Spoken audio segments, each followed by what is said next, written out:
Okay, I meant to do this one last week, but I had software-related issues, so I ended up not doing that one. And of course, ironically, now Pokemon is really huge in the news again, as people are walking all over the place late at night, including museums and places where the Holocaust happened, to try to capture Pokemon. Now, think about it this for a second. Digimon was the digital world and the human world actually had moments where they kind of coalesced, which led to the Digidestined being needed to essentially take a small army of digital monsters to save the digital world, tangentially saving the human world. Pokemon Go now allows you to take your phone, which needs to get to a server, to capture digital monsters in the real world. So Pokemon has kind of gone Digimon with using the Pokemon characters. Now, I did try it out because, why not? And thanks, Nintendo for putting a Charmander and a Rattata inside my house. So, thinking about the time I should have grabbed my lightsabers and been like, okay, I want you to record video of me fighting my Charmander with lightsabers, while you try to flick balls across the screen at it. So anyways, Digimon versus Pokemon. I'm looking at this predominantly from the television series aspect. You might have actually added an additional slot there. So we got male leads, special effects, female leads, villains, supporting cast, story, how much money did it making, musical quality, and last one, the overall cultural impact of the show. Of course, Pokemon, Pocket Monsters, Digimon, Digital Monsters. So I will actually clump 3 of these together, so I think it makes it a lot easier. That'll be male lead, female lead, and villains. Look at your male lead for Pokemon. Well, we'll look at your primary male characters. Ash and Brock. Female lead, Misty. Villains. Pretty much you have Team Rocket, which, depending on season, Jesse and James with Meowth, kind of pointless. If you include the movies, then you have the much more higher echelon of Team Rocket, which makes sense. But their villains were still just trying to capture Pokemon. Now, of course, with the movie, you have Mewtwo. Mewtwo is freaking awesome. The movies are really great, but I'm not including movies in this. Versus who you have on Digimon side. Tai, Matt, Korra, Mimi, Izzy, Joe, TK, Kari. And they're taking on, essentially, the 7... Well, they're taking on... They have the Dark Masters, and they have, like, the 7 demons. Characters like Apocalypse, Lilithmon, Piedmon, who essentially is an evil jester. And the amount of villains they had to take on with an actual, they're here to destroy the world. So, you've got better males, better females, better villains, all on the Digimon side of things. You probably think that seems kind of unfair, but a lot of this too has to be with the way they're actually created. Which now he's been a story. I'm kind of bouncing around. I normally don't do this, but it kind of makes sense this way. Digimon was about the Digidestined, and them essentially trying to save the world.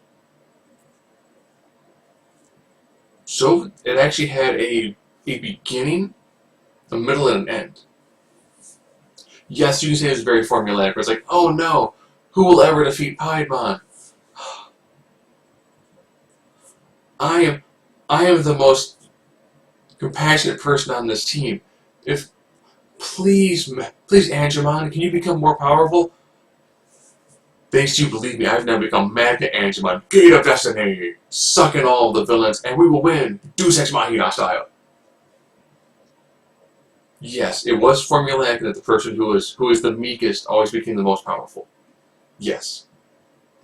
But it also worked too that you could have a weak character like, oh no, now you're going to make your Digi-Evolution to the next stage because you need to. And then depending on how much energy they expended, they went back down to a lower form. So I actually really enjoyed the fact that you had multiple characters that got older. Didn't just change hats. Didn't just change, outfits. Got older. Had to deal with more things. So I almost think from a story standpoint, I have to We have to give that to Digimon, because it actually had a story that was, it had a lot of progression to it. With the Pokemon story predominantly being, alright, well, Ash has got a badge from the last city, going to the next city, maybe he'll face Team Rocket this week. Maybe still a battle of gym owner. Okay. That was the vast majority of them. Again, if you go to the movies, actually had a plot that was linear, made sense, beginning, middle, and end. But Pokemon was pretty much designed to be that never-ending story that every generation of kids can be like, oh, Pokemon's great. And then you can jump into it and just take it from there. Now that also leads into supporting cast. With Pokemon, the vast majority, it's not the humans. It's how many weird, random animals and elements can we combine together. So you've got, Squirtle, Charmander, Lickitung, Pikachu, Charmander, Rattata, Pidgeot, Pidgeot, the one that looks like ice cream, the one that looks like more ice cream, Voltorb, Meowth, Persian, the one that's a sword, the one that's sword and a shield, the one that's two swords and a shield, the one that's candle, Gengar, Haunter, Wheezing, Coughing, Cobra, Arbok, Muk, Magneton. I mean, you just keep on going. There's well over 1,000 here.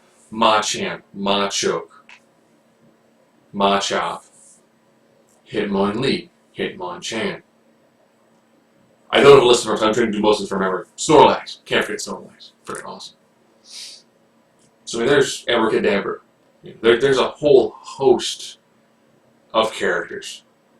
Togepi. I mean, they range from, well, this is an egg type, okay, to Metal Dragon. Well, this is a god. Oh.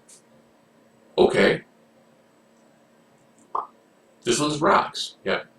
This one's a floating face with arms made of rocks. Yeah. So from a supporting cast, huge supporting cast. Now here's this money. Pokemon the TV show prints money.